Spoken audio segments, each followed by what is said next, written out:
ready to go again.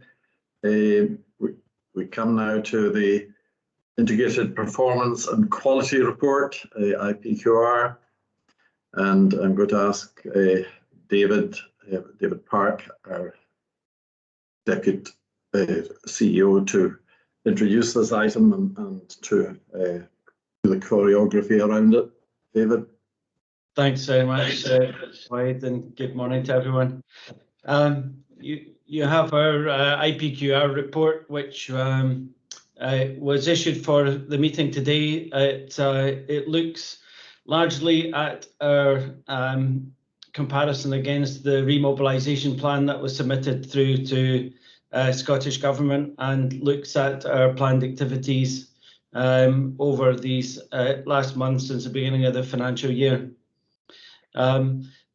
You'll remember that each section of the report goes through the subcommittees of the board and has already been reviewed by them, and we'll follow a format that we'll go through the sections, invite the chairs to make comment, and then we'll reserve Q&A to the very end to allow board members to review the document as a whole and ask any questions.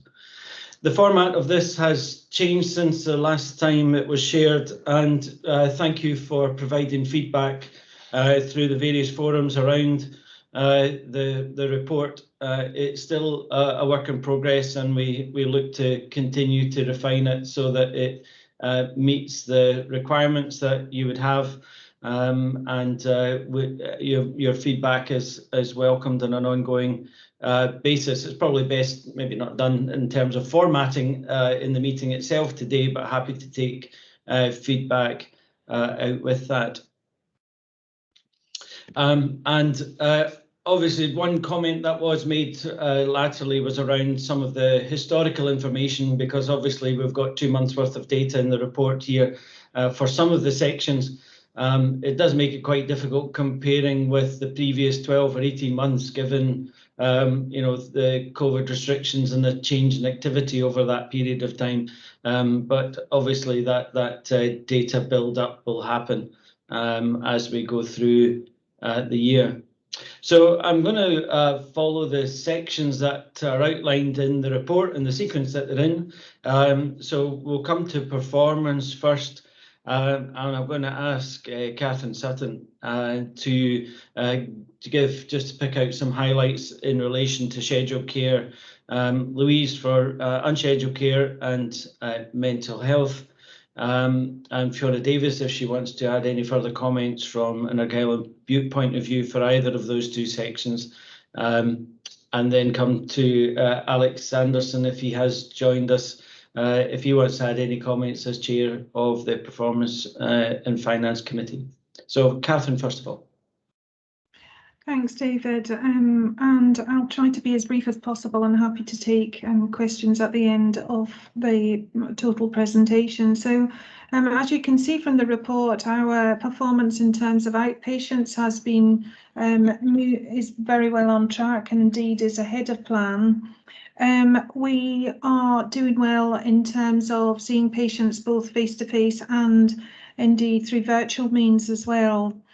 There have been some challenges more recently where we've gone into code black alert, and where we have had some challenges in terms of available staff to support delivering activity within the inpatient areas, and the outpatient area is an area that we've taken staff from and stood down some activity and redeployed staff into, or reassigned staff I should say, into other areas of the hospital temporarily. So it's just a note that won't be showing at the moment on the report. Our TTG performance, as you can see, has been improving. Our plans have been to continue to increase our activity levels through May, June and July, and as we'd previously noted, we plan to bring our orthopaedic capacity online and double that and introduce the ring fence at the end of June. And those plans indeed have gone ahead and have held through our challenging periods. The 31-day cancer waiting time is pretty much on track with what we would anticipate seeing. Our bigger challenge remains around the 62-day cancer waiting time, and that's because of the big backlog of patients that we're continue to work through that are beyond the treatment times, and there is a multifactorial number of reasons around that. Some of which the solutions lie within the health board for us to improve our processes and ensure that we have sufficient capacity. And we've often talked about colorectal and indeed urology. The bigger challenges for us is where these pathways are impacted by challenges out with our health board, and we do rely for some patient pathways on services through Grampian and also indeed Lothian. So we are reaching out and linking with those areas to look at improving cancer performance. Our cancer performance is being taken very seriously. As we've noted previously, we have a subgroup of PRB. We've had a review by the National Lead for Cancer Services, and we have developed in response an action plan that is starting to gain traction, and you will start to see improved performance coming through as we move into subsequent months. So thank you, David. I'll pause at that point. Happy to take questions at the end.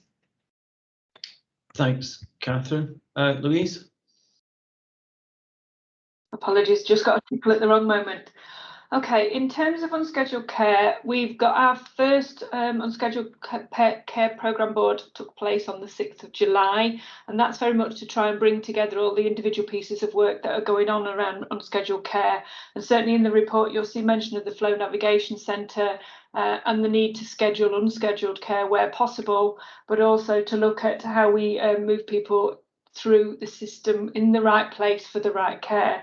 So looking at our delayed discharges and our move towards community services wherever possible. So the programme board is trying to bring together a number of different pieces of work, and very much this work spans acute and community within Highland. So this is in close collaboration with Catherine and the team, so that all of the plans and actions that we take forward meet the acute need, but also meet that community need, and then ultimately the patient at the centre of that. So there's a lot of work going on around unscheduled care, and it'd be good going forward to see how we can weave that into the report more, because I'm aware that there is mention of it, but it's not there in as much depth as we'd like it to be as we move into the future. So in terms of mental health, the CAMHS data that you'll see on page 89 shows an actual exceeding of plan. However, that's an exceeding of our remobilisation plan as opposed to the national target. And unfortunately, if you look at page 113, you'll still see that we're not able to achieve the 18-week wait requirements that we've got. This is the same for psychology, in that we've got an improvement from last month, but we're still lagging behind where we need to be. Now, we have had some significant government funding for CAMHS and psychology. Primarily CAMHS, the majority of the money is sitting with CAMHS, and a smaller proportion at the moment for psychology, but with the proviso that there may be some additional monies coming forward for psychological services going forward, as well as the wider mental health. And part of that is to recruit to a director of psychology post substantively that will span us Highland and Argyll and Bute, so that the post is between myself and Fiona, and we are about to go out to advert for that. The job has just been formally matched and approved, so that will be going out shortly. And alongside that, a clinical director for CAMHS, which again is a Pan-Highland post, and that's very much a leadership post to bring together the services from Argyll and Bute and CAMHS in Highland. And certainly the teams have got a really comprehensive recruitment plan for all of the new monies that we're going to be getting, and we are working with HR to get a good recruitment plan rolled out across the UK rather than doing anything too locally, because we're aware that all the boards are going to be recruiting. They've all had additional monies, and it's going to be a real challenge for us to do that. So our biggest challenge isn't the finances now, it's actually getting the people in place to do the improvements that we need. And I think probably just the final thing to say around CAMHS and psychology is there's been really good work across Argyll and Bute and Highland now working together very closely, and it does feel like the teams see themselves as much more of a collaborative entity rather than different, separate, disparate ways of working. So that has been a real positive, albeit we need to see the outcomes of that as we move forward. And just to say also that the new CAMHS monies comes with an ask for CAMHS patients who need to stay into CAMHS for longer, stay up to the age of 25. So again, it's looking at a new service model for that patient group and how we support people moving from one service to the other. Don't know whether Fiona wants to add anything to either subject. Thank you. Just a couple of comments to add, really, picking up some of Pam's comments earlier about the systems pressures that are being experienced, and then following on from Catherine and Louise, that generally the patterns in Argyll and Bute are consistent with the picture across the rest of NHS Highland. Just a couple of issues that I would pick out in particular that have been a challenge in Argyll and Bute are an increase in emergency presentations to our emergency departments.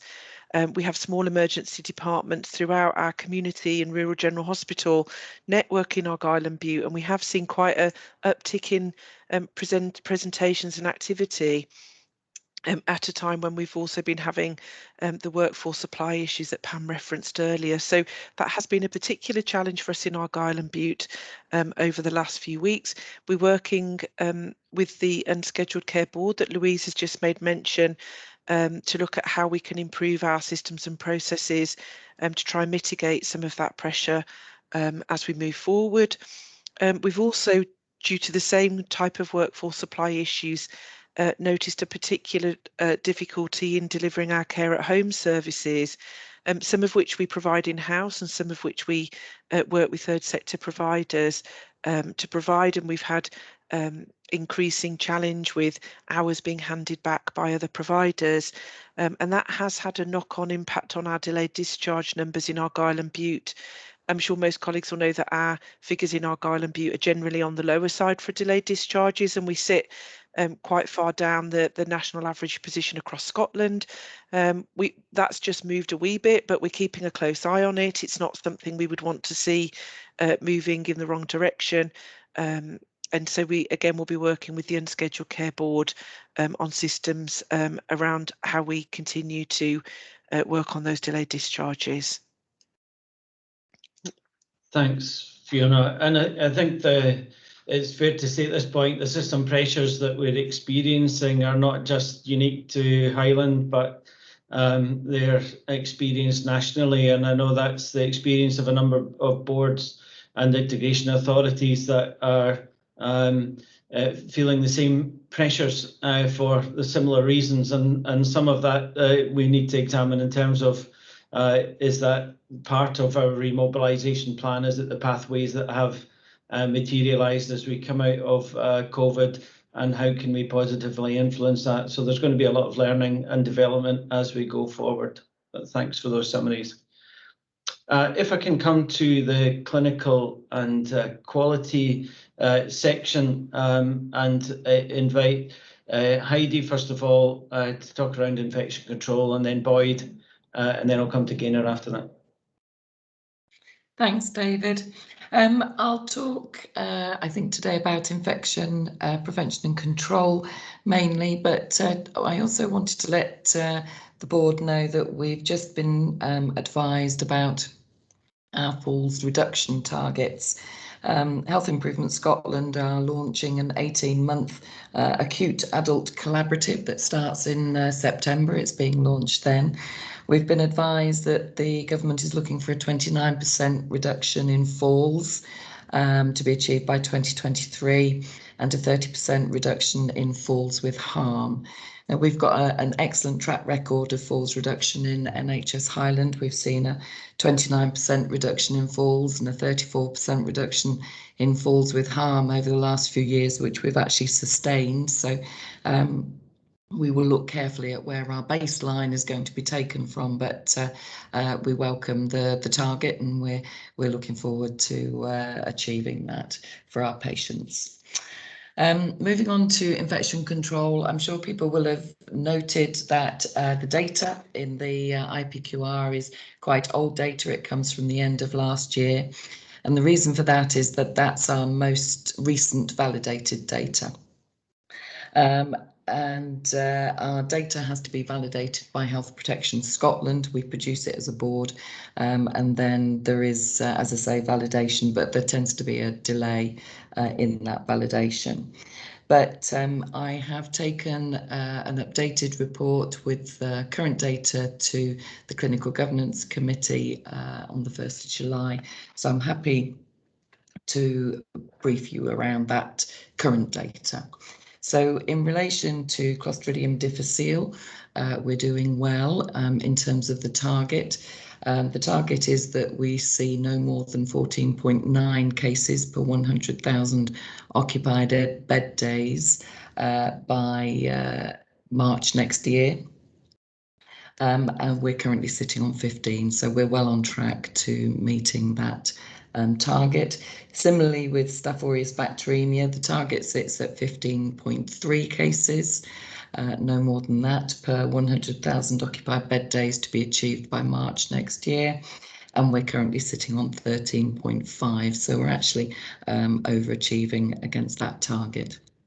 And that's really excellent news for our patients, because clearly these infections are very serious, but also in terms of impact on length of stay and the use of services, this helps to reduce the pressure on the system. E. coli is an area where we are experiencing more challenge, along with all of the boards actually. The target sits at 17.1 cases, and we are currently sitting at 31.8. And that's quite a significant discrepancy. We are actually one of the better performing boards in Scotland, however, and we are cited on the key pieces of work that we need to do to try and improve this figure. And we're looking specifically at how we might reduce urinary tract infections by promoting better hydration. So we've got some work plans around that. I was going to talk about the unannounced inspection in Raigmore, but Boyd's mentioned that, so happy to finish there and take any questions. Thanks, Heidi. Before we do that, if I can come to Boyd. Thanks, David. So the remaining bits of the clinical governance section for the IPQR includes the HSMR, which is the standardized mortality ratio, which is a regular calculation done which looks at the number of predicted deaths against what you would expect, and takes into account various clinical factors in the coding. We continue to be within the funnel plot, and we're not an outlier at any of our 4 acute sites. And complaints, we have seen with the rise in clinical activity in the last number of months, we have seen a rise in number of complaints, also rise in number of freedom of information and other information requests coming in. And this has been a challenge for team. To help improve complaints performance, we now have in post complaints performance manager, and we'll now initiate a 3-month improvement programme to try and bring us to a better position on that. With regards to the overall, for the clinical governance section of this IPQR, the Clinical Governance Committee continues to consider what would be the best, most helpful data which would represent what the Clinical Governance Committee is looking at, which would be useful to the board in this report, but also importantly for the IPQR to be of relevance and use down into the organisation as well. And that is an active subject of interest for the Clinical Governance Committee at this time. And the chair, Gaynor, may wish to say some more about that after me. So again, like Heidi, happy to take questions after, and I'll pass on now. Thanks. Thanks, Boyd. Gaynor, would you like to add any further in terms of discussion at the Clinical Governance Committee or anything around that section? Yes, thank you. Just to reiterate that the committee does continue to scrutinise and give assurance to the board in relation to the two things pulled out today: infection prevention control and complaints, as well as a number of other measures that you see in the IPQR. And we continue to oversee the development of the clinical governance performance measures for the IPQR. Just to note, emergency readmissions, which is mentioned on page 5, is missing from this report. I'm not sure that's yet been added. And I think in due course, the committee will recommend other measures to be added to the IPQR as it evolves. Thanks. Thank you, Gaynor. If I can move to the next section now, to people and HR, and then I'll invite Fiona Hogg first of all, and then Sarah to add any further comment. Fiona. Thanks, David. So I think with the staff governance reporting, obviously we're continuing to evolve this. And one of the probably different elements around staff governance is that because of the nature of the indicators, we won't report on the same indicators each time. We'll have a sort of rolling plan where some key items come perhaps twice a year, so that we can better track progress, because things don't change materially from sort of the 2-month cycle that we've got. We are also working with the culture metrics workstream to develop further kind of culture indicators as part of our reporting set. There are a couple of bits of information that didn't kind of make it quite into the final version. For those that have noted, we're missing March 2021 sickness data. The percentages there for both Highland and Scotland are 4.3%, just for information. The other piece that we missed off was that a key part of our approach to that sickness absence plan is about the development of our wellbeing strategy and plan. So we're doing lots of tactical interventions, but our next step is really to recruit a project lead for this piece of work and to pull together a long-term wellbeing strategy and plan. And we'll also be taking feedback that we've received through the listening and learning survey around the wellbeing area to make sure that we're being responsive to the feedback that we've got.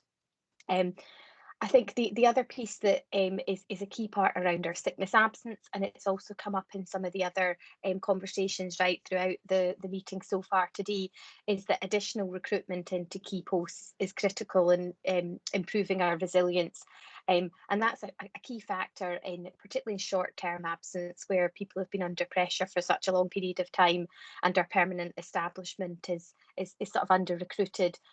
We have got over 80 whole-time equivalent newly qualified nursing and midwifery posts that are being offered at the moment, and we are planning a major recruitment campaign for key acute and community posts in the coming month. That takes quite a bit of planning, because we're fundamentally changing the way we recruit from individually advertising posts and interviewing into a more volume, always on recruitment process for key roles where we can anticipate turnover and put some real effort into attracting talent to the Highlands.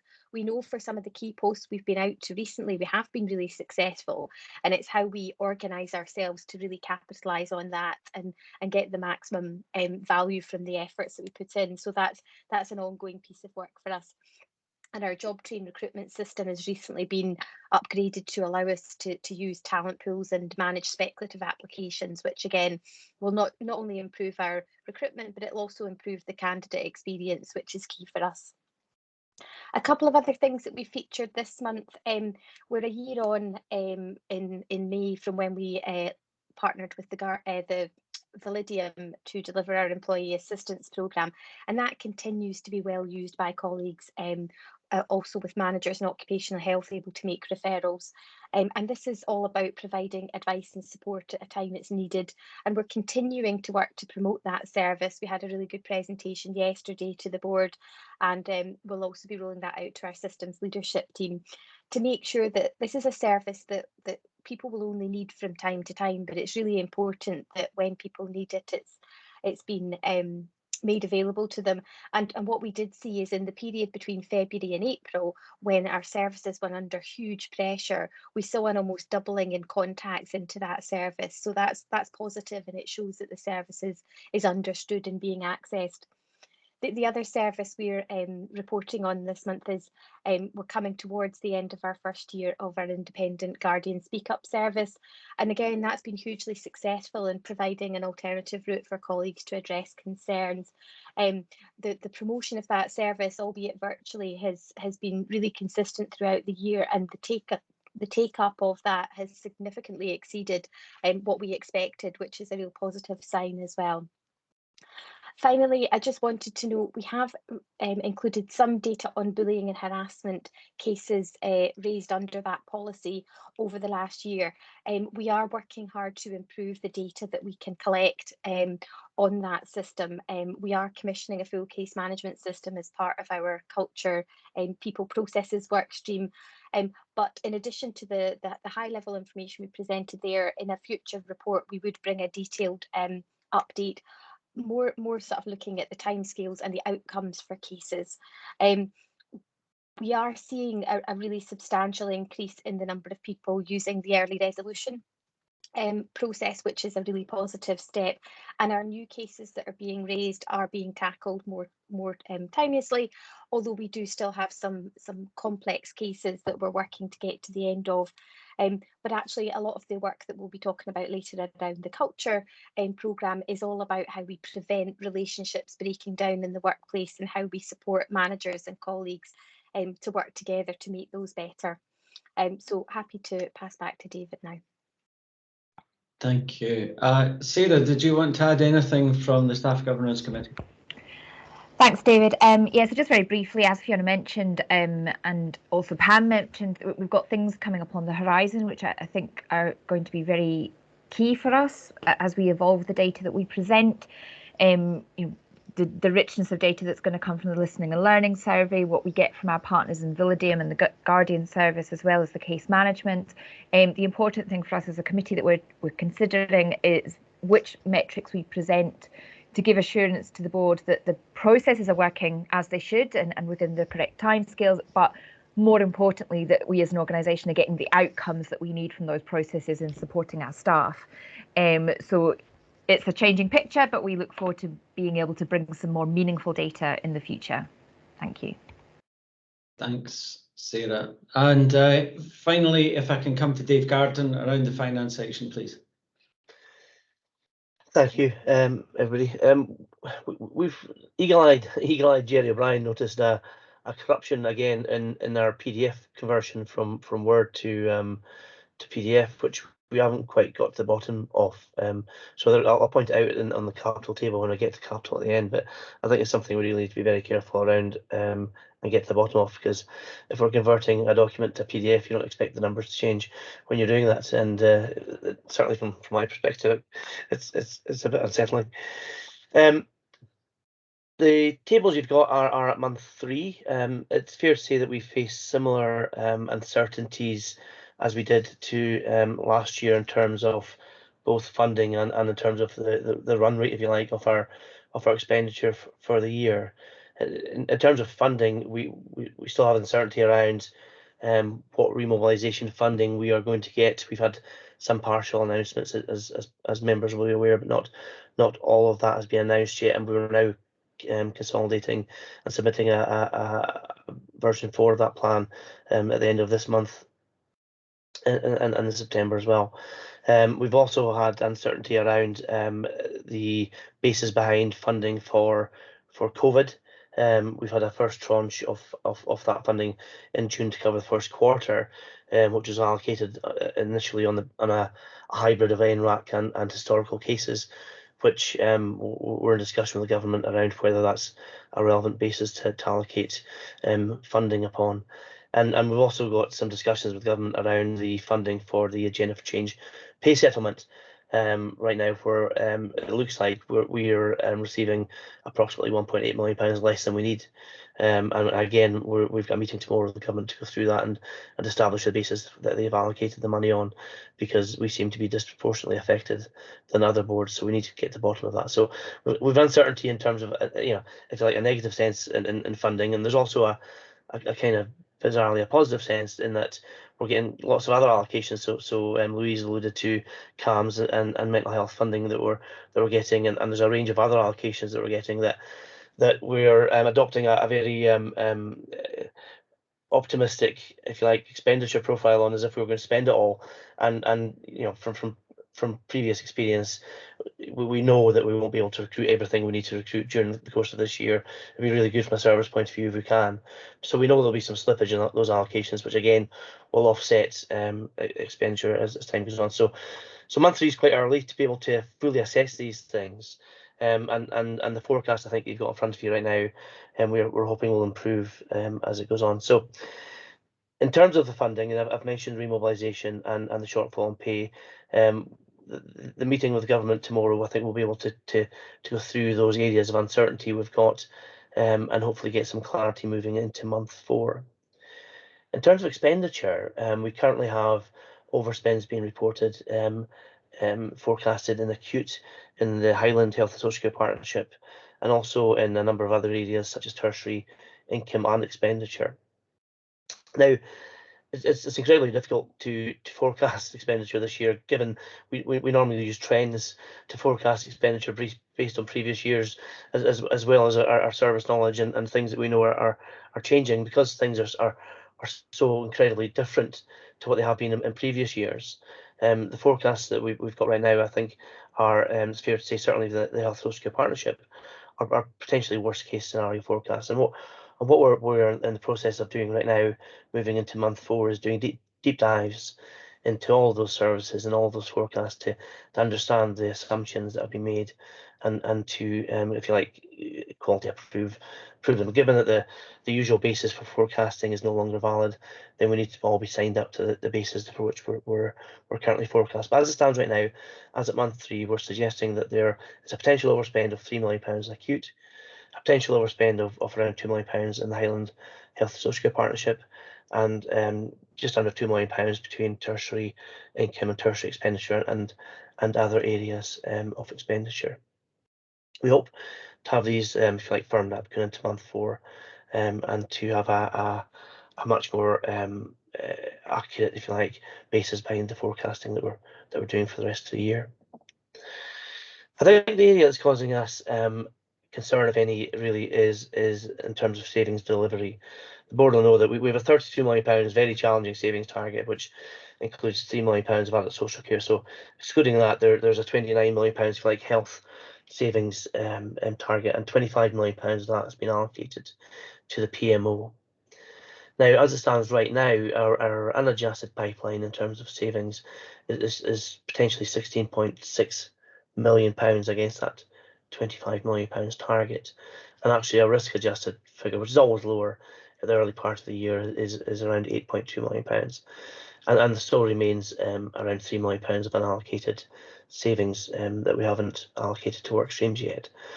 So it looks like that there will almost certainly be an under-delivery in terms of our savings going into this year, although we're making every effort through FRB and through workstream meetings to improve that.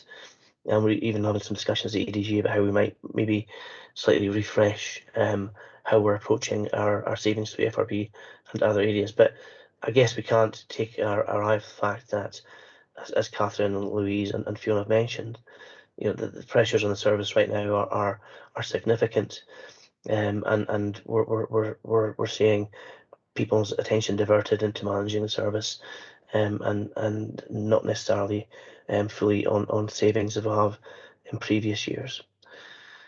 What we do have, though, is we do have the ability to report that to government under the COVID return going in at the end of the month of non-delivery of savings, although there's uncertainty as to whether or not that will be funded to come the end of the year in terms of funding arrangements. So we're still forecasting a non-delivery of savings right now of £9.7 million, which we will include in our COVID return to government in the expectation that they'll be funded as it was next year.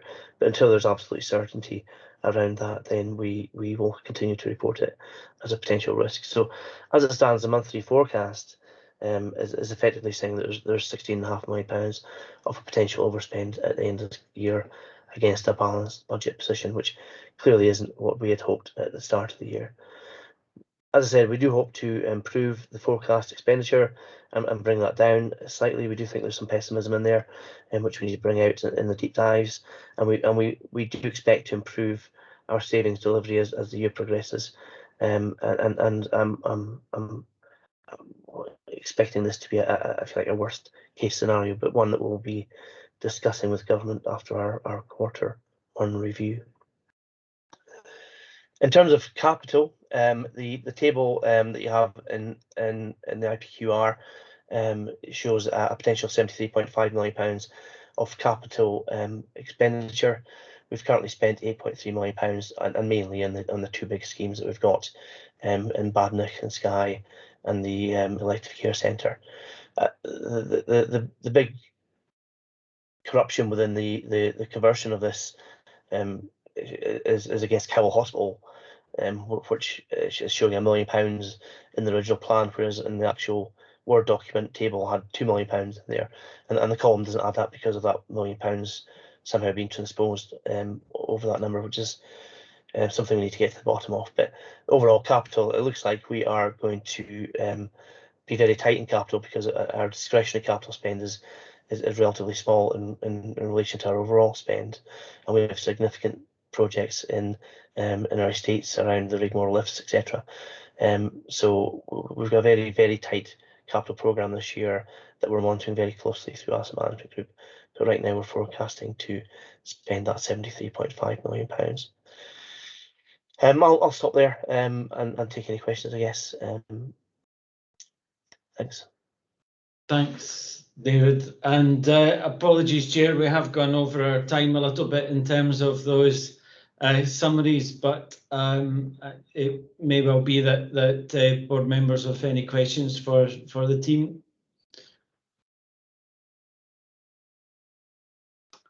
Alistair, Christy. Yeah, thank you. I was just looking for a bit more assurance from Catherine on the 60 plus day cancer waiting time as to when we think we'll be back or starting to improve the ratio to get more back on track. I noticed the situation for the 31 day waiting time, and it's got more narrative around timescales and status. And I was just wondering, what are we doing? When are we doing it? When's it? When will we see the benefits? And what's the target date for it returning more closely to the target? Thank you. Thanks, Alistair. We are continuing to work on that. We are setting ourselves a target that is being discussed through the cancer recovery subgroup. It will be weeks, not months. You'll be pleased to hear. I can't give you the date right now, but I'm happy to come back to you on that, Alistair, because it does need to be agreed through our cancer performance subgroup to ensure that we are realistic in terms of that. What I can tell you is that the numbers of patients that have been breaching and are waiting are significantly reduced from where they've been because of the actions that have been taken through the work of the group. So we continue to work on that, and as I say, I will come back to you directly with this meeting. We have the meeting to finalise the action plan is taking place on Thursday of this week, so we will be able to get back to you after that meeting. Thank you. Thanks. A few more hands up. Adam, Jerry, and then Anne. Thanks, David. Thanks, everybody. I've actually got 3 questions, one for Fiona and 2 for David. Fiona's question, the bullying and harassment figures on page 108, there aren't figures in the kind of new and ongoing boxes, and just, I suppose, to get that addressed next time, just so we can be clear about what the kind of trends are with new cases and so on. Dave's questions, the 11 million adult social care risk that's identified, I presume we're working with both the council and the Scottish Government in that regard, so can you give us a bit of assurance on that? And also you touched on the capital position. I just wondered if there's any provision for additional capital at Regmore as a consequence of the issues that were identified in the recent HEI inspection. Thanks, Adam. In terms of the £11 million social care gap, that in terms of this year, the year we're currently in, that has been mitigated by like £4 million, which government have allowed us to allocate from prior years' funding, along with £2 million from ourselves and £2 million from the council. So the gap was then £3 million, which is the savings target for adult social care with a joint PMO with the council in the current year. So, and in terms of delivery of that, the unadjusted savings for adult social care is just under £2 million as it stands right now. So they've made very good progress in terms of managing that this year. Of course, you know, the elephant room around that one is that the solutions to the gap this year is non-recurrent, and one that when we move into next year, we're going to face exactly the same problem again until we have a number of savings that bring the overall cost base down to that level. In terms of capital, I'm not aware of anything. We certainly haven't got anything within the current programme as it stands right now. I imagine that if we are able to, we will discuss that with the Scottish Government to seek any additional funding, and yeah, Alan and his team will work with Catherine to look to any reprioritisation that we have to do if not within existing capital commitments, I guess. But as I mentioned, the capital position is really tight this year, so that there'll be limited scope to be able to allow that. But certainly that's something I imagine Alan, if he's here, will be able to give a better answer to be honest. Thanks, Dave. And it was a question that I raised with Alan, so if I can give you it second hand, Adam. The items identified in the inspection report, on first glance when I saw them too, I thought, wow, are these some significant capital investment that's required in remodification? But I was assured that was not the case, and actually was relatively small modifications that we had to make and could be contained within the current budget, so that we will be able to fulfil our commitment around the response. Just to add to that, if I can, David, I mean, modifications such as those are really actually capital anyway, Adam. They tend to fall into the revenue sphere of expenditure. Jerry?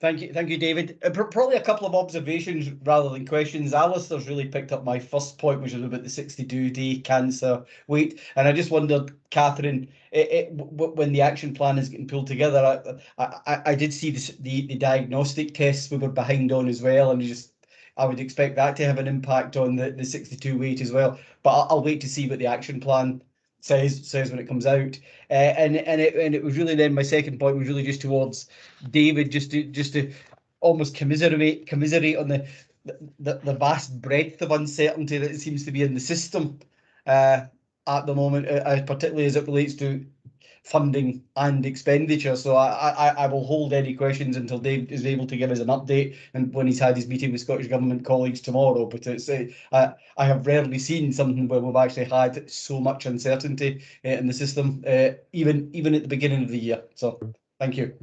And I just say I muchly enjoyed the new format of the report. Thank you. Thanks, Jerry. Anne Clark.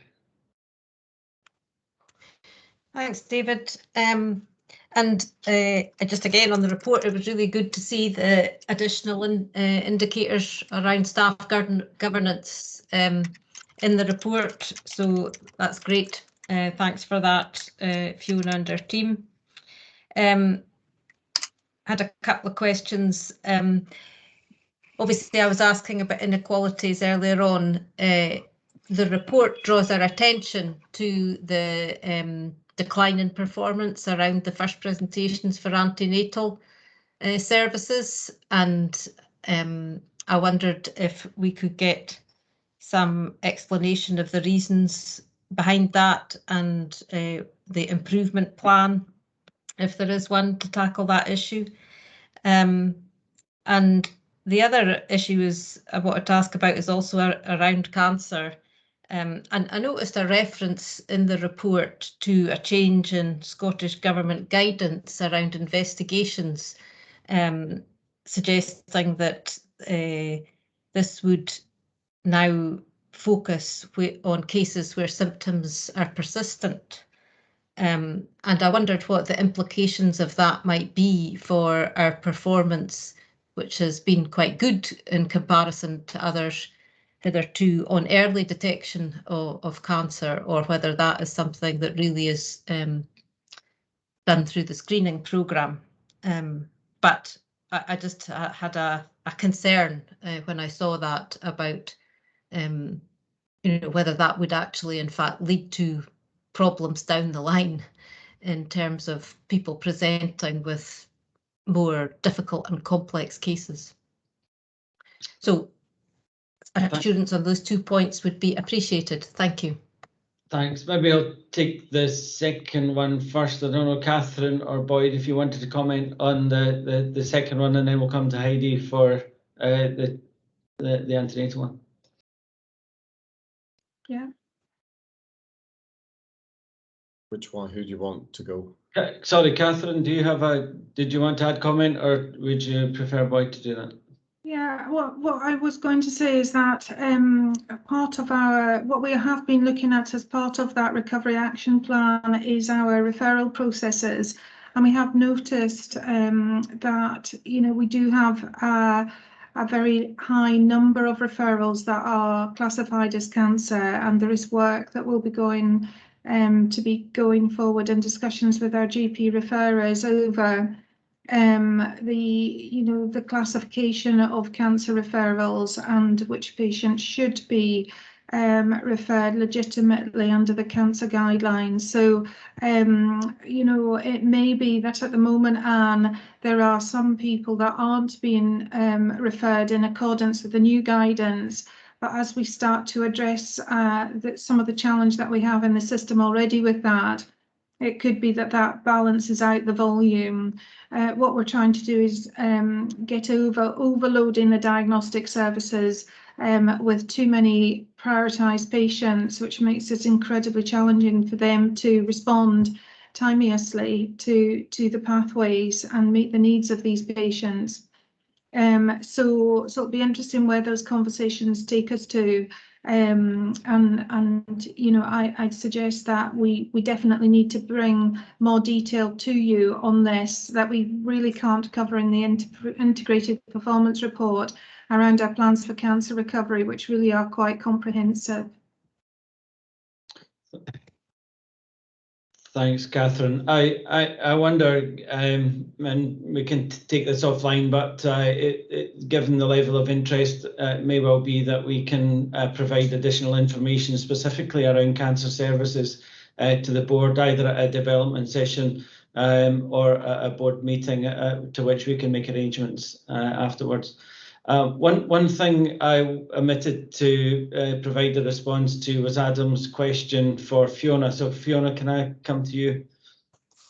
Yeah, and thanks, Adam, for highlighting that data was provided, but it's been missed out in the final report. But just I guess for the 30 cases in April, for example, we've got 21 that are outstanding and 9 that were new. and that level of ongoing cases has been reducing certainly since August last year in a fairly steady way, despite there being sort of peaks and troughs and cases coming in. So in the narrative we mentioned the fact that 9 is quite a lot of new cases, but we tend to see that in the data, and the majority of those cases go into early resolution first of all. So we'll make sure that that data is included when we provide this again, and thanks for pointing that out. Thanks, Fiona. And you still have your hand up in my system. I don't know if that's a legacy hand or not. Not if you're coming to somebody to answer the question about antenatal services. Okay, Heidi, sorry, thank you. Thanks. And we've delved into this, and it looks like a data collection error. We've been manually through all of the data. Mary Burnside has led that, and it looks like we are comfortably compliant. So I'm anticipating that the next figure in the next report will show that. Thank you. Well, thanks for your level of interest around this. It's most appreciated, and questions around this data is welcome throughout the months as well as at board meetings. So if you do have concerns, please reach out to the executive team, and we will make sure that you get responses accordingly. Boyd, sorry for allowing this to run over, but let me hand back to you now. Thank you. Thanks, David. Can I just endorse what Jerry said about the format of the report and the improvement in the presentation of information and the additional information that's been available to us in the report. I know it's an evolving situation, David, but thank you and your team for your work on that, and we look forward to further amendments to the document going forward. We move on now to item 9, which is the culture program update, and Fiona, you're back on.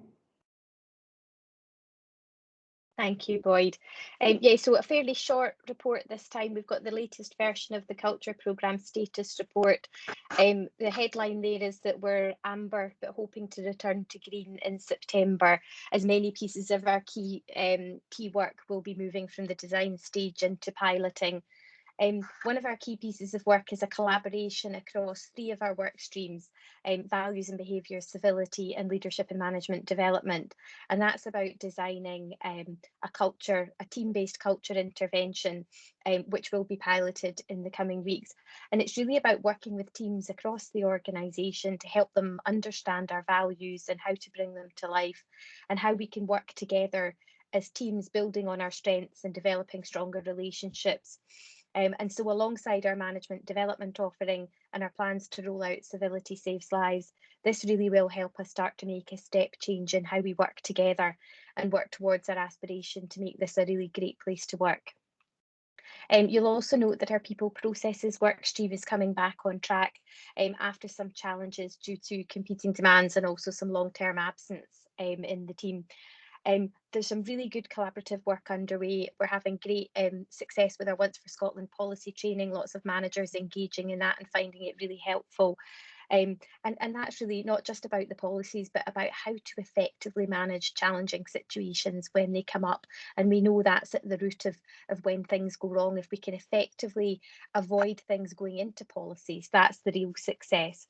The other piece I just wanted to call out was that we had our first wider HR and staff side development session at the end of June, and that was a really successful, positive session.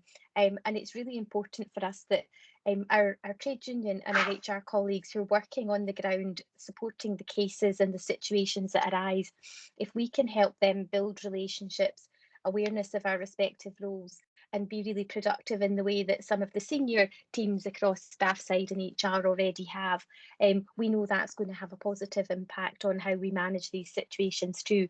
So we're going to continue to run those quarterly going forward. We're also revising the overall culture plan, as we do on a regular basis, to make sure the priorities and resources are aligned to what we need. And that will also take account of the detailed insights we're going to get from the recent listening and learning survey, as Pam talked about earlier. With over 4,200 colleagues taking the time to tell us not just their responses to the questions, but to provide hundreds and thousands of comments on that, it's really important that we understand the detail of that, and that where that plays into our culture plan that's already in place, that we reflect that in our priorities and our timings. I think we would hope to bring that revised culture plan back to the September meeting, following review at the Culture Oversight Group and the Staff Governance Committee. And finally, just to note, our first quarterly report on the new whistleblowing standards will come to the September board meeting, covering the period from the 1st of April to the 30th of June 2021. Obviously, with the July cycle of meetings, there isn't enough time for that to come to this meeting, but we will be discussing that at the next session. So I'm happy to hand back to Boyd and take any questions or comments.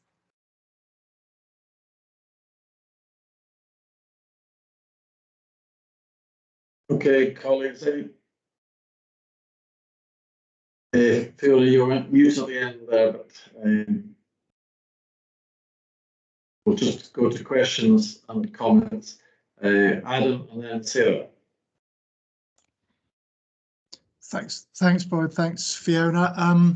Just like to echo really what Fiona said about the value of the staff side and HR session we had at the end of June. It's hard to believe it's nearly a month ago that took place. It felt like only a few days ago, really. I mean, I think we all collectively felt kind of surprised that we'd not done something like this before. But I think there was a benefit with the team's way of working and so on, where we could bring together easily people from really across the organisation, including Argyll and Bute and kind of all corners, in something that it would have taken a significant amount of managing and advanced planning beforehand, had there been a kind of physical gathering of that nature. So it was a very positive event for all concerned, and we definitely, as Fiona says, plan to do that again and bring that development of relationships and shared thinking and so on into managing things going forward. So just to say that as well. Thanks, Adam. And Sarah. Thank you. That was a perfect segue from Adam. I was just going to ask a little bit more about that session and just to ask kind of how wide that membership was and what the scope of that meeting was. And secondly, just before I hand back to you for a response, just in a couple of the slides talk about things being communicated via manager cascade. Something I would be keen to understand in the future is how effective that cascade is being. How can we evidence that cascade is working its way through all the layers? And obviously you can't provide me with that answer now, but it's something that I'd be keen to understand in the future.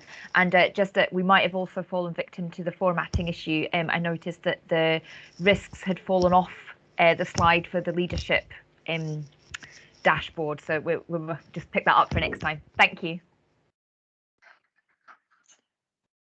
Okay, maybe Fiona, you want to respond to that? Yeah, that's great. Happy to. So yeah, the session that we ran, we basically wanted to reach all trade union reps who regularly support members with cases. So it's really right down, and these are people who typically aren't all. Many of them aren't also attending wider staff side, kind of meetings and stuff. So their involvement really is on a day-to-day basis with an individual employee manager and an HR advisor. And so on sort of both the trade union and the HR side, we were keen to get those individuals all together. And we had, I can't remember the numbers, but we had over 40 people attending that session, which was a 3-hour session. And we really did a bit of getting to know you in the first session. So it was all about, we put people into breakout groups and they sort of individually described a bit about their respective roles. We did some really interactive stuff around helping us understand the difference between your role as a trade union rep and then what's the staff side role. Because that's quite different, because that's about the collective versus the individual. We also had some good sort of question that's about, is something a trade union activity, whose responsibility is it? So it was a really it was very much a sort of getting to know you and understanding one another role. But future sessions will do a bit more of that, but we'll also be working more on, you know, having specific focus topics, and it's really focused on supporting colleagues, managers and staff side through that kind of the processes that people become involved in, and hoping to make those relationships better. And one of the sort of further developments is, once we've got that up and running, we're quite keen to see how do we then include managers as part of that, because actually it's a sort of tripartite support mechanism. But we thought if we start with staff side and HR and some of the commonalities of our roles, then we can build on that in the future. So I say we'll continue to sort of very much develop that as we go. We'll note the point around the formatting. As you say, that's definitely just something that seems to have fallen off.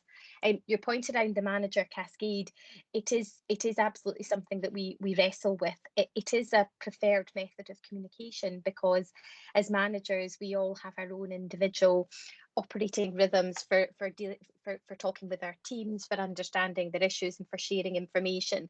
And our preference absolutely is that the key messages come through that format. It's not about pinging out an email to the team. It is about, in those conversations that you're having, making sure information is presented, but it's also the opportunity for people to ask questions about it.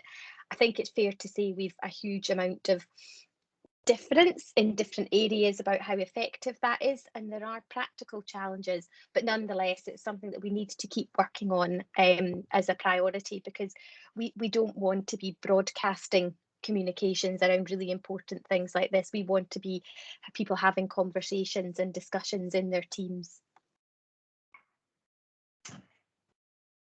Okay, thanks. Councillor Hardy. Thanks, Chair. Fiona, I might have asked this question before, I can't remember, but just to get assurance, I was interested with the whole culture programme, the healing process, etc. The Scottish Government, do they come back every 6 months and check on how you're getting on, or are they coming back in 5 years' time to reassess the whole thing and see if things have moved on? I'm just interested to know. Thanks. Yeah, no, it's a good question, and we're in ongoing sort of dialogue with different colleagues across sort of Scottish Government. So there are different teams looking at different things. So some of the financial aspects go through some teams, but we work very closely with them. And you know, as part of our, so for example, our annual report, when it comes out, we'll have a specific section around culture and the healing process. Pam and Boyd and others also have at least 3 meetings a year where they're in front of various committees and reviews. So it's one that we've been very keen to continue, also the informal dialogue with colleagues in government, because it helps us understand what questions are coming up and make sure that they've got the information to sort of understand what's actually happening on the ground. Okay, thank you.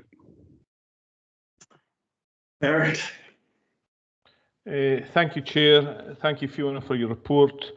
I'm interested in the leader and management development section of your report, and I wonder if you can tell me what level of manager the programme is aimed at, and I wonder if you can tell me if this is a mandatory piece of development, or if it is something that an individual has to volunteer for. Thank you.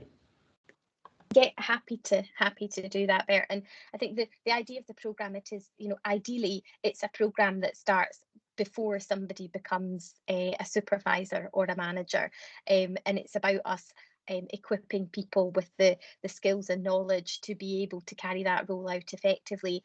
It does then have additional elements that you can layer onto that. So there's some core modules at the start, and then it'll build up. So there'll be, for example, some elements around managing managers, which is a slightly different skill to your sort of first line supervisors and managers.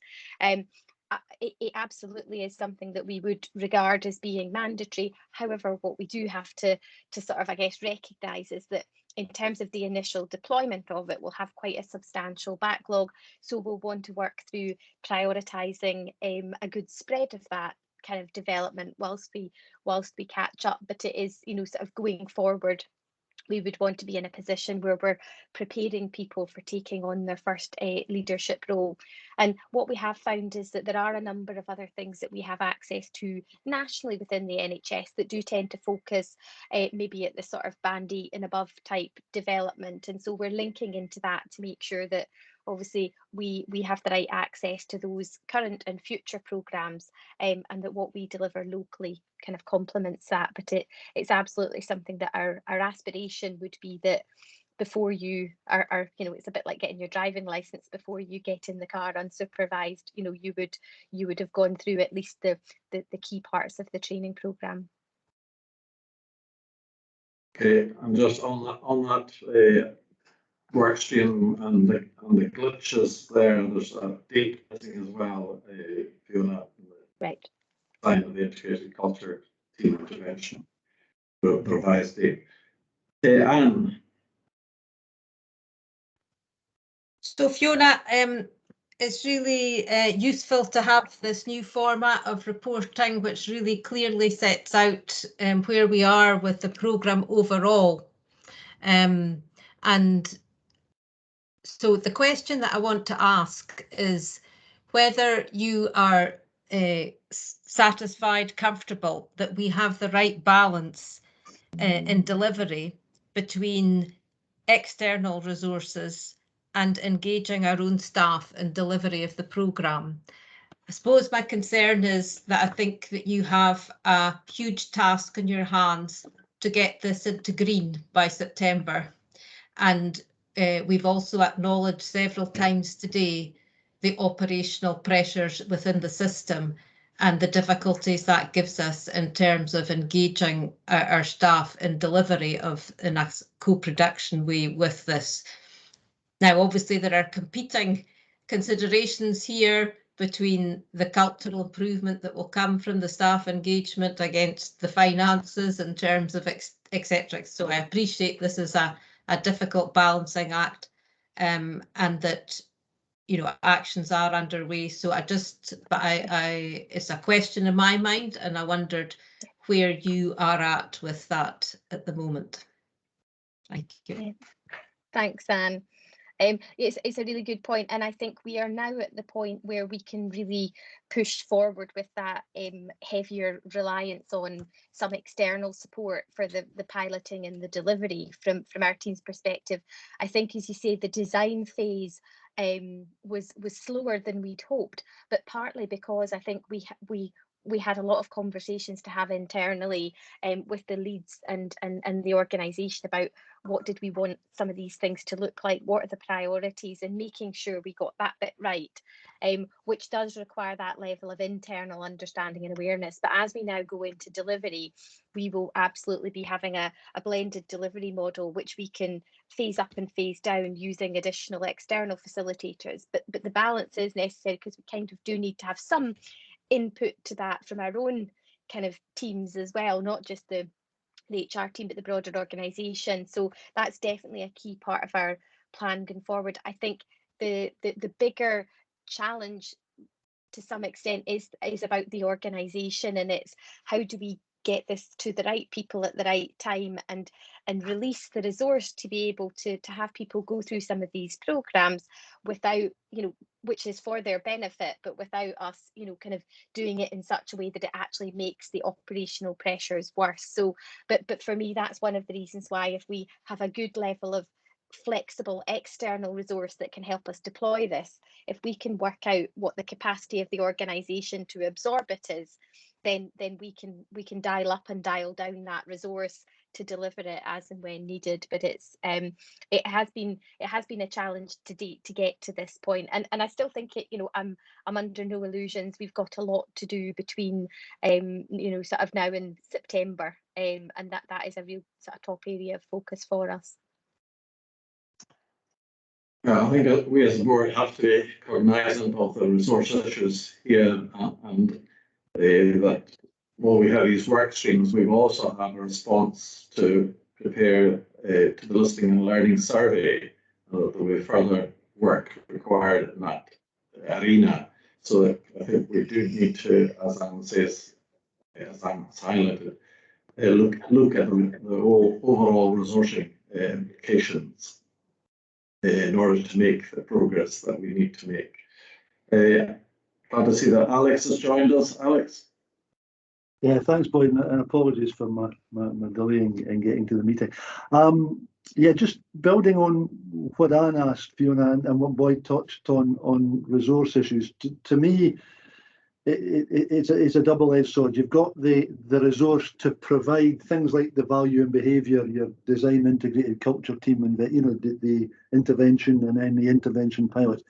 How much work is going in using our internal resource? So your team, are they learning from the external contractors? Is ultimately the aim in 2, 3, 4 years' time to have our own well-trained team that can carry on with this work? And then you've got the additional problem of how do you then factor that in with the release of our intern, our nursing staff, our medical staff, all the other staff that need to be involved in this, because we've got, what is it, 10,000 or something that need to go through this. How do you marry those up, bearing in mind that you're talking about, well, what was the 31st of July is now the 15th of September. Is that going to go back again? Possibly, and for the right reason, that's not a problem. But it's the learning, it's using our own internal resource if you've got enough of it, and if you don't, how much do you need? And then building into how you use it within ourselves, within our own teams. Yeah. Thanks. Before you respond to that, Fiona, I think Bert might have another point on that area. Okay. Bert. Yes, Chair, you're right. I just wanted to pick up on that, and I suppose to an extent, Alec and Anne have articulated some of my own thoughts. We've had conversations in the past about the capacity to deliver the work in the culture programme. And we've had conversations about the need for additional capacity and additional resource. I just wonder if you can give us an update in relation to that, please, linked in also to the points that Alec and Anne made. Thank you. Okay, Fiona. Happy to take both of them. So yeah, I think from an external resource perspective, we actually haven't used that much external resource so far, but the team who've been working on this, there are some people from within the HR team, but it's also been kind of senior colleagues from across our nursing, medical and other areas, as well as a lot of staff side colleagues.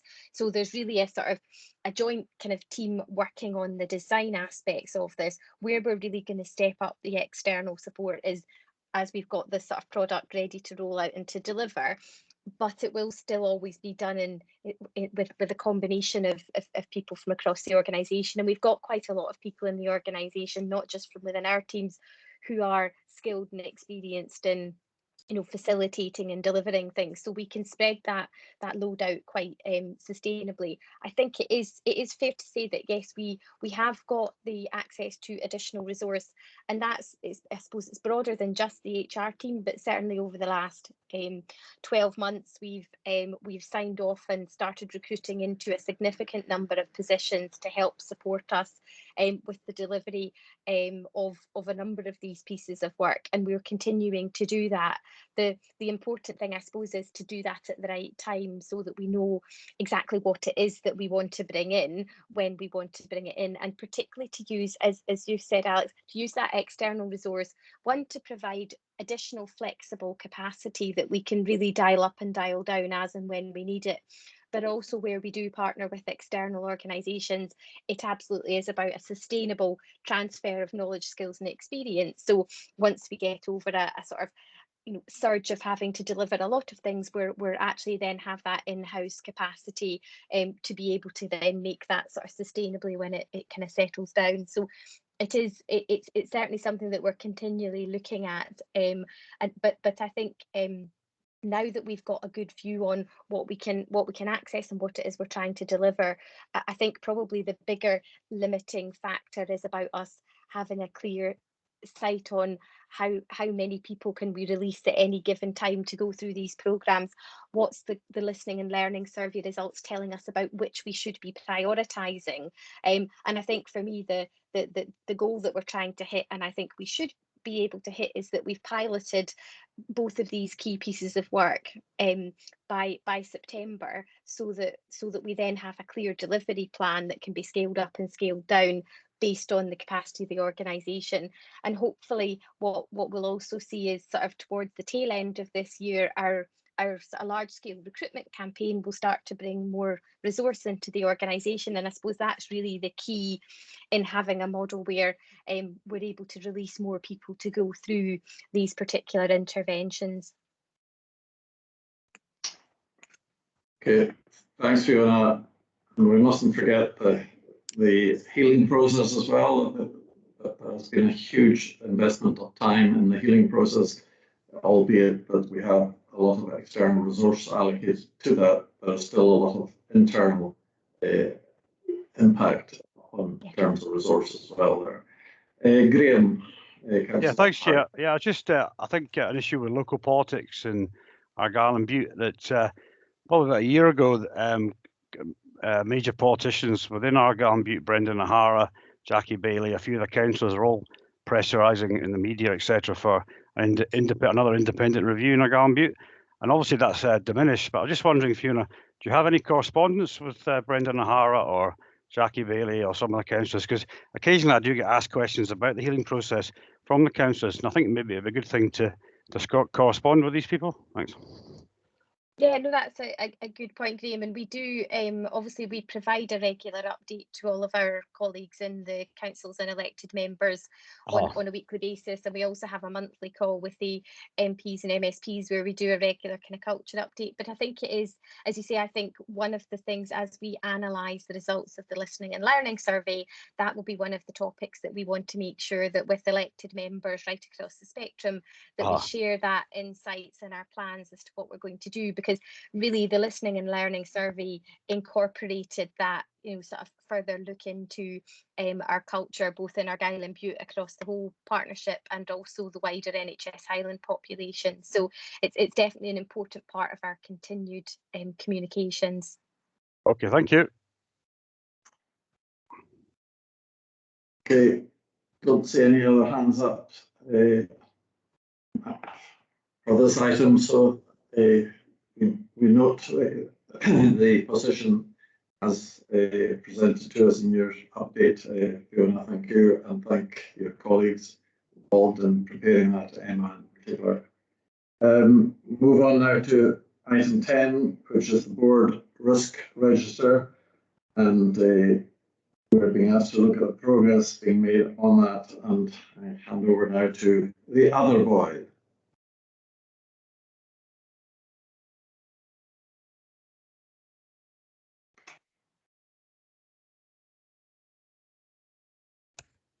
Hi, sorry, computer froze a bit there. Yeah, thanks. Just presenting the paper which has been put together by a number of my colleagues on my behalf, and it's just the board risk register again, which has been refreshed and will be a regular attender at our board meetings. Sorry. And this is the latest version, which is presented along with a short attached report.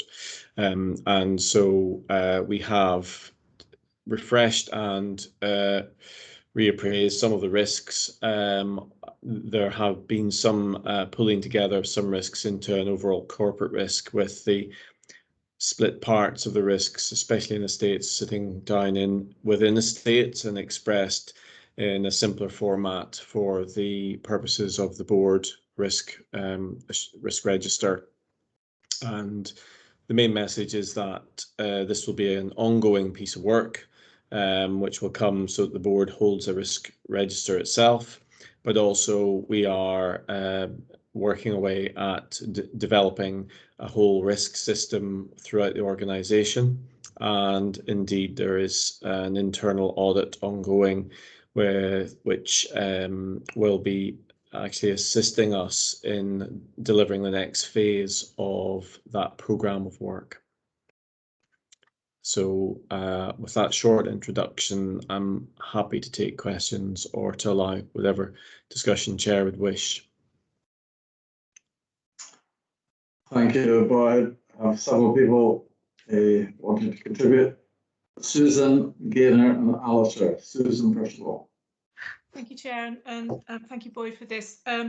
It says it's a summary of the key changes, but I wonder if it would be possible in the future to just show the direction of those changes, whether things have got worse or better, to save us having to go back to prior papers and make that comparison. I mean, that would just be helpful, I think, visually, because it's very clear now. And then a very small point under 232, I think there's some words missing at the end. It says assurance provided by the, and I think it probably should say staff governance committee, but it's obviously, and maybe this is happening with some of our papers today, the formatting has gone a bit awry at times when it's changed from one document to another, but thanks. Yeah, thanks. And then formatting and various issues. And for those that, like me, have been struggling with actually reading papers, if we use something called Edge, it doesn't seem to work. But I've just discovered in the course of the last 5 minutes that if you download documents and opt for Chrome as the opening software, actually you can get access. So I certainly have been struggling with that, and I think there's a glitch that's being worked on in terms of the Edge software. But the workaround at the moment is Chrome, which I've, as I say, literally just found out, which has allowed me to start to see things I've been struggling with today. Gaynor.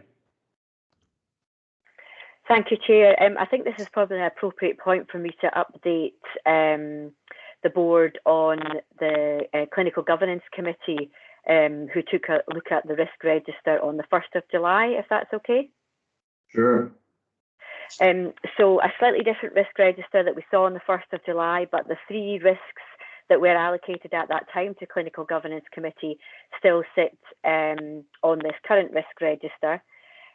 So I can tell you that the committee agreed in relation to risk 662, the clinical strategy and redesign. The committee agreed that we could give the board limited assurance in relation to risk 662 based on the update provided, and the risk of a final clinical and care strategy potentially not being developed before the interim 1-year strategy had elapsed. So the committee agreed that we would recommend to EDG to review the current medium risk level assigned to the risk 662 within the strategic risk register. So really just to expand on that, we have a 1-year plan. The risks still in this new risk register sits at a medium risk.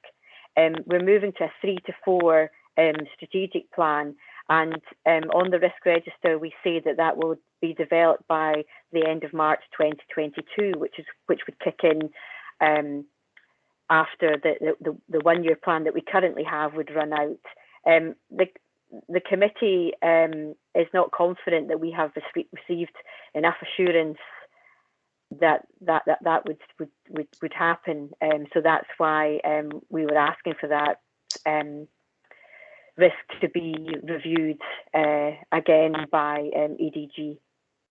In relation to the strategic risk 715, the public health risk around COVID-19 and influenza, I can tell you that the committee has agreed that we can give the board significant assurance in relation to 715 based on a number of updates provided in other parts of the meeting, not necessarily on any data that was provided in particular with in relation to this risk at the risk register session that we had. And we agreed to recommend that the high risk level be maintained in relation to this risk. At that time, we also had strategic risk 877 allocated to both staff governance and clinical governance committee. I see that's changed in the new risk register, but at that time, the committee did agree that we had received significant assurance that we, based on the update provided, and we would recommend to EDG to maintain the current level of risk assigned to risk 877. So that's the feedback from Clinical Governance Committee on the 3 risks that were allocated to Clinical Governance Committee prior to this update. So we discussed and reviewed those on the 1st of July. Thanks, Gaynor, for that. Boyd, do you want to respond to these points? No, I mean, this is a very recent development. I think the key thing is that risk always exists. There's risk in everything. And so risk is dynamic. It's an active thing, and risk will vary according to the mitigations, the circumstances. And so this has been, Gaynor's given a good example just now of how things can be looked at on a continuing basis.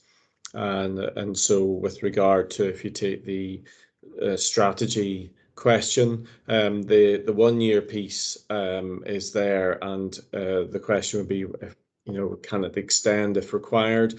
Plus also recruitment has occurred for strategic planning post, and that post will be taken up shortly, I believe, and so active work will begin at that point as that person beds in a reassessment of the programme to develop a larger strategy will happen. And so, in other words, things will change as developments occur, and the same might, if you take that example, the same will apply to all of the risks that we have in the risk register. They will constantly change depending on the circumstances, and so the best practice is always to continually look at risk, assess it. It'll be hard to ever abolish it, but with important risks that sit certainly for board level, there is always going to be a series of pieces of work required as we work with and live with the risks that we have. Gaynor, did you want to come back in? Yes, thank you. Just on the strategic risk 662, I think the feeling of the committee was, while I appreciate we have someone in post, that it was quite a short time to have completed a 3 to 5 year strategy. So for me, it seems that the remobilisation plans are quite, they're very operational. I note that we do have a new or an updated operational plan to be with Scottish Government by September 2021. But the 3 to 5 year clinical and care strategy is a strategic plan and a strategic document. While I understand that our updated remobilisation plan might then have a greater lifetime than the end of March, I think the committee would still feel that we're cutting it quite fine to get a strategy, a 3 to 5 year strategy up and running by the end of March 2022. Can I bring Pam in at this point?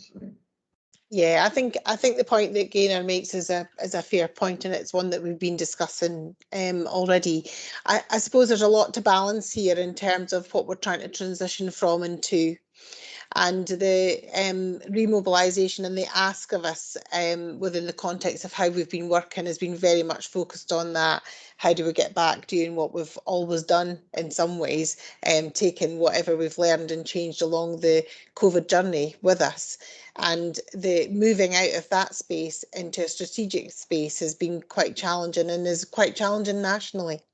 So I think that even as a first base, in terms of where are we going over the next 6 months, there will be continual change and continual challenge for us. So I don't think this is going to be such a neat process as we maybe had in the past. And that's probably what we're going to have to learn to live with a little bit, is that a strategy is going to set a direction of travel, but it's not ever going to be in tablets of stone, because we're going to continue to deal with a lot of uncertainty and change. So I think there is a question about what we will that that was an ambition to have a new strategy in place for the 1st of April. I think we have a little bit of working out to do between now and then as to what that product looks like and how reasonable that continues to be. I think we're not starting from scratch either. Tim and his team are doing that first bit of work that's critical. We can't jump into your conversations till you've revised your strategic needs assessment, and of course that'll be coming forward in the coming month for us to look at and consider. The bigger challenge is the engagement and the inclusion and the time and the effort that we can put around that. And again, depending on what happens within the organisation and within society, how much time and space we'll have around that, or how much we continue to be diverted. So I think that is a space that we will be managing, and it does remain a risk for us. However, I do think we can get to a next best base, if that makes sense. But this will be the focus, and it isn't about that one post. That one post will give us two posts will give us the capacity to drive the bus, if you like. But the big piece of work is the inclusion, the dialogue, the connections that we need to make, so that whatever product we come out with is meaningful and people see themselves in it. So I think it's a fair challenge, and we've got a lot to do. Okay, can I bring Alison? Yeah, thank you, and thank you to Boyd for presenting this. I think it's useful to get an update in the format that we've had it this afternoon now. We've gone on quite a journey with risk over the past probably 18 months. It's been heavily featured at board meetings, at nearly all the governance committee meetings have had a look at the risk that pertains to their organisation.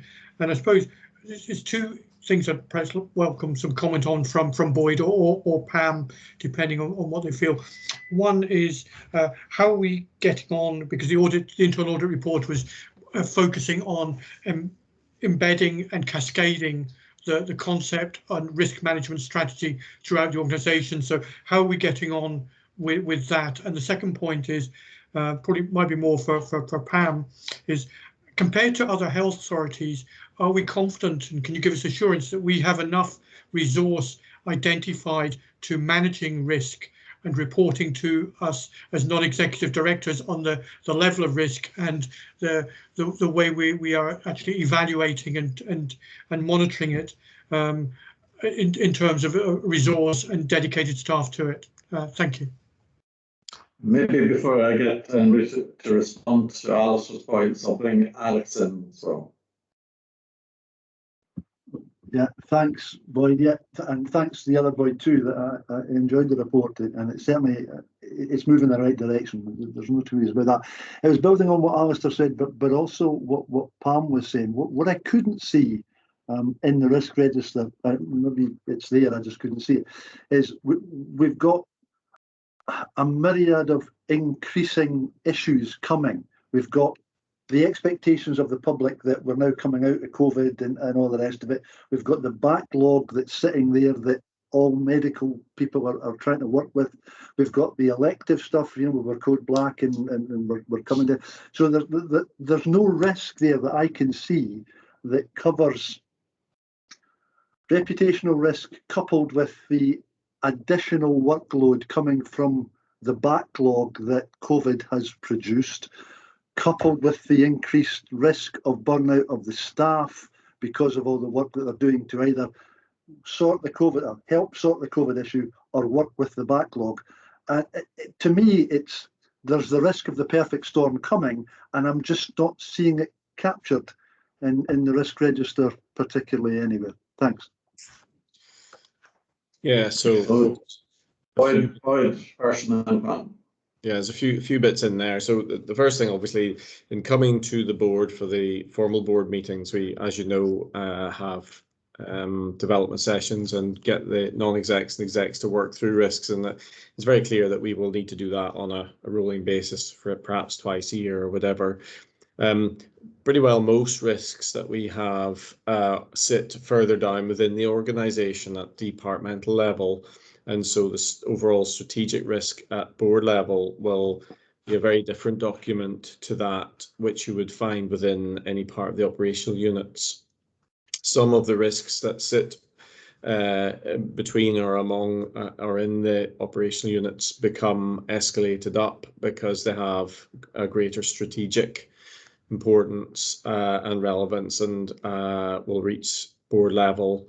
Some come from external or national, and so therefore you can generate within the risk register for the board, for example, something that comes from us as a collective, something that comes from above or from outside, or something that comes from within the organisation. And the risk register will be a combination of these, and as already described, it's a dynamic thing which we are constantly creating and shaping and using it to respond to and acknowledge the constantly changing pressures and considerations that there are. So I think you've highlighted something that's become very apparent this year. And I think that if it doesn't appear from one direction, it may appear from another, that this collective, and indeed what you've said, it's quite hard to pull into one easy to say single thing, but we understand the complexity sometimes of risk, and if there's a way to capture that, and it should sit in the board risk register, wherever else it might be, then that would of course happen. In terms of Alistair asking about the internal audit, that will follow normal processes, and colleagues will work on that. Whatever challenges come along as we work towards that, I'm sure that the colleagues holding it will address. I know that there's been some sort of changes in personnel who support this work, and we need to be mindful of that. But the aim is to be on target. The whole risk improvement programme that we're looking to do will take years. It's not a quick thing, and what's described in the internal audit that you mentioned is actually useful as an outline of the programme that was underway to be done this year anyway, and the September reporting should, I hope, see most of it achieved, and that's the assurance I've been given so far, but this is July. And lastly, in terms of the overall resourcing for risk, I suppose you could argue is well resourced in that it's something that we should all do, and clinical staff understand and manage clinical risk on a daily basis, and I believe do it very well. And managerial and other staff will also be doing something similar, but in a different way. And so there already is a lot of risk activity and consideration throughout the organisation. Some of what we're looking at is the collective of how you pull it together and make sure there's a system that's joined up, and that you connect, if you like, the top with the bottom and with one side with the other. And it's the rearranging of that network, refreshing it, and if you like, redesigning it into what we think would work best for the organisation is the process that's underway. If that requires resourcing, then that will be something that would come up as we went about that. But I wouldn't offer a prediction or a specific requirement at this stage, but it might be that we have to consider that, as we might do with any work that we're doing where we're redesigning and reshaping things. Thanks, Boyd. Pam. Yeah, I think just to probably reiterate some of the points that Boyd's made in terms of where do I think we're at with risk. I think it's work in progress. I think we have made progress, but we have a bit to go. I think it's a fair challenge to put to us that the whole kind of situation that we are starting to find ourselves in, and the kind of perfect storm analogy is something, if we're not pulling that out in the way that we should, and there's been a couple other things out with here that have been raised with me, we need to go back and look at whether we really are covering the right areas in that strategic risk register, so that kind of whole level of risk that we're running with at any given time is kind of, you can see it in there. So we'll take that away and look at it. And I think, like Boyd said, that we're trying to work out the balance of, you know, those that do the direct support on this strategic risk register, and how each division, each area holds its risk and sees it as part of its daily business, and how that's articulated, and we'll continue to pursue that journey. So in terms of embedding it, we're not there yet, but I think Boyd's point's right. Every day in this business, it's a high risk business, people do risk assessment. But in terms of the formal recording of the key organisational risks at the different levels of the organisation, I would say we're still trying to get that kind of embedded, as with a number of other things. And we have had organisational change. We have got change in structures. We've got new leadership coming in over the next couple of months in different parts of the organisation. So we are in a bit of a transition as well. So. But important points for us to be mindful of and to reflect upon. Thank you. Thanks, Pam. David? Yeah, just very briefly, I think some of the items that Alex raised with regard to performance and delivery are probably covered under 1, 2, 3 risk, which covers a number of different areas around that. But you know, I think the context of the conversation is that if we can better capture that than what we have at the moment, then that's obviously an opportunity. Jerry? Thank you, Boyd, and thank you to Boyd for this report. This one probably. I was glad to see the estates and facilities risks being summarised. I still think they need a little bit of work doing to them, in that I think that the risk that is articulated for both of them, 712 and 714, is actually a statement of fact. It's not a risk. Nobody will ever have money to cover all their backlog maintenance. So actually, I think we need to articulate in there what aspects of the backlog maintenance, which is usually around about the high risk clinical stuff, which are presenting as with the issue there, because that's our control, which is in there. And it's the same with the fire compartmentation. What is actually the risk there? And our controls, because you'll note from the IPQR, we're investing over £1 million in fire compartmentation work. So I think we probably will be a little bit harsh on ourselves there in terms of the level of control that we've actually got in place there. And I'm sure with the fire one, I'm sure Alan and his team have actually got a fire plan which actually takes into account the fire compartmentation issues. So I think those two could just do it with a little bit of work. But it's recognised in the conversation we've just been having that this is very much work in progress, and I think we've taken a big step forward, a very big step forward from where we were even a couple of months ago. Thank you. And in terms of Alice's point about resource plan, with the two new appointees of some capacity in this area. Sorry. Yeah, sorry, I'm on mute. Maybe I think we are in discussions about just where risk sits and how we can improve around that. So I think I would probably not want to say definitely A or B. I think it's something that Boyd and I have been discussing and exploring as to how best to support this part of the business, but also how best to ensure that we're holding the system to account in terms of everybody's business around this.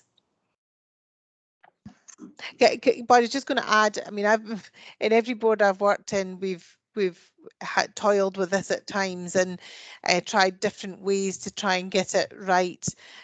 So I don't think this is a unique Highland issue. It's such a big and complex organisation. Trying to put a neat fit of a risk management framework around it that connects is pretty challenging.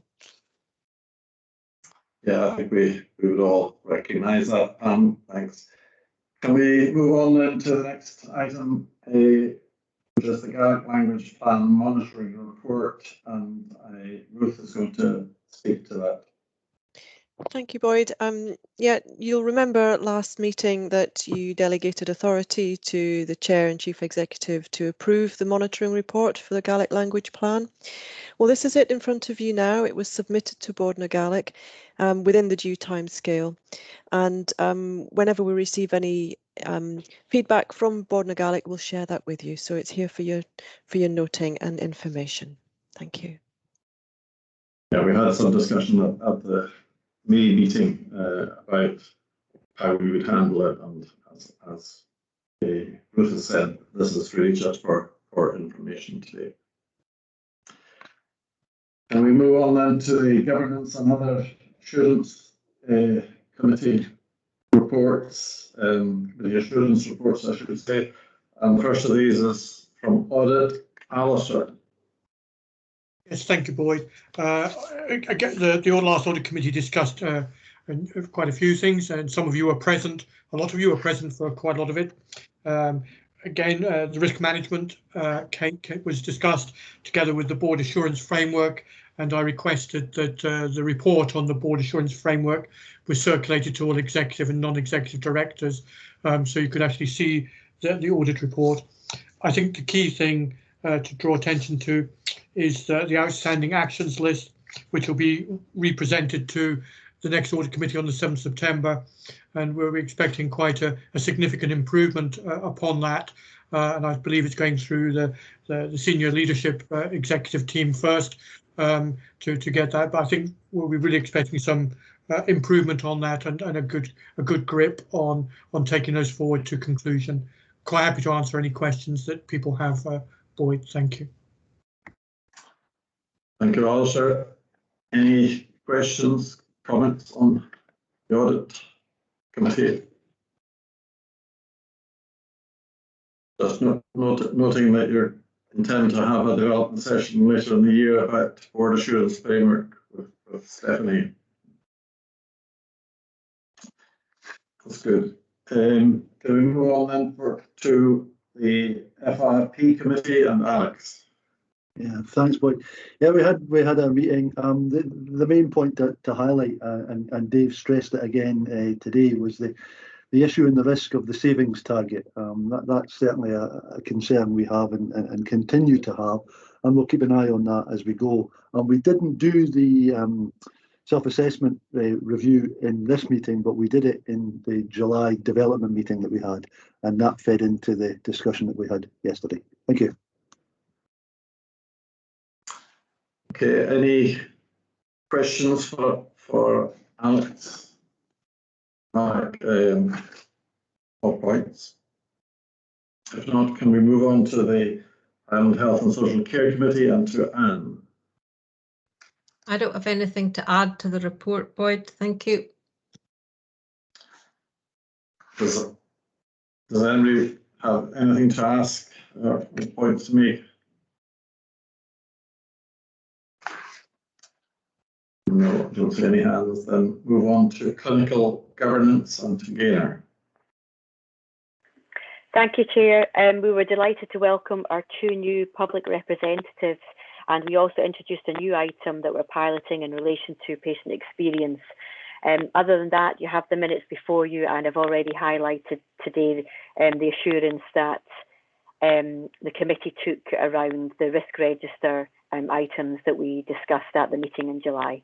I've got nothing else to add. Thank you. Okay, thanks, Gaynor. Any points for Gaynor?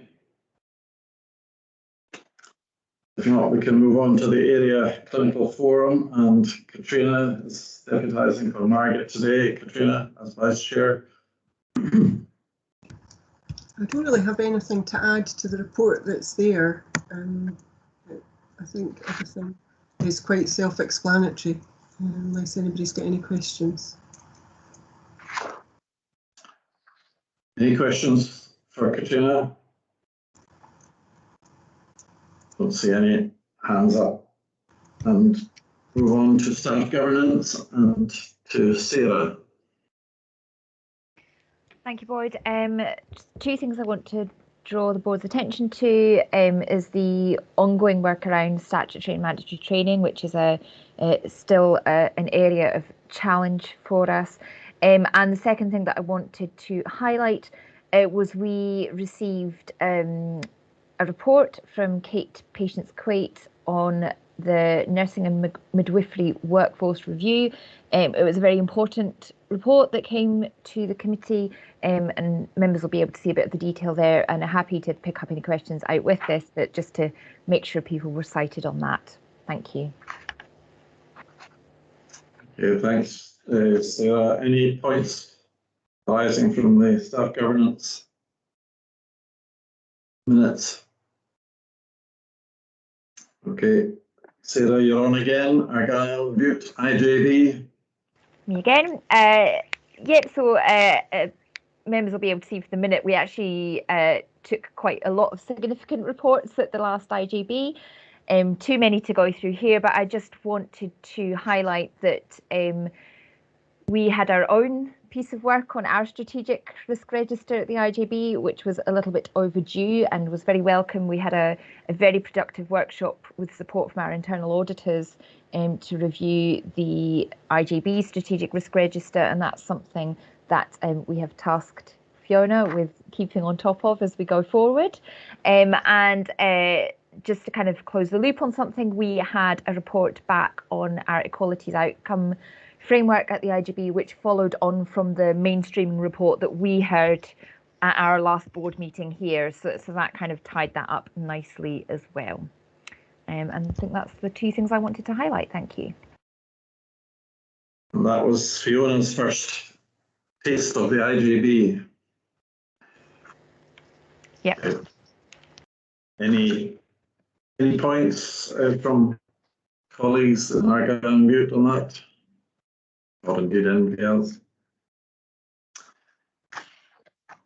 Okay, in that case, we're asked to confirm that we've derived adequate assurance from the board governance committees and noted the minutes and agreed actions from the clinical forum and from the Argyll and Bute IJB. Are we happy to do so? Yes. Thumbs up.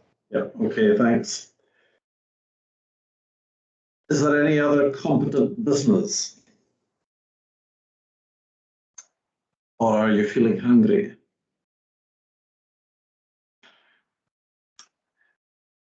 No? Anybody want to raise anything in particular? In that case, we'll bring the meeting to a close with a reminder that the next meeting is on the 28th of September. And we'll be convening in different fora before then, no doubt.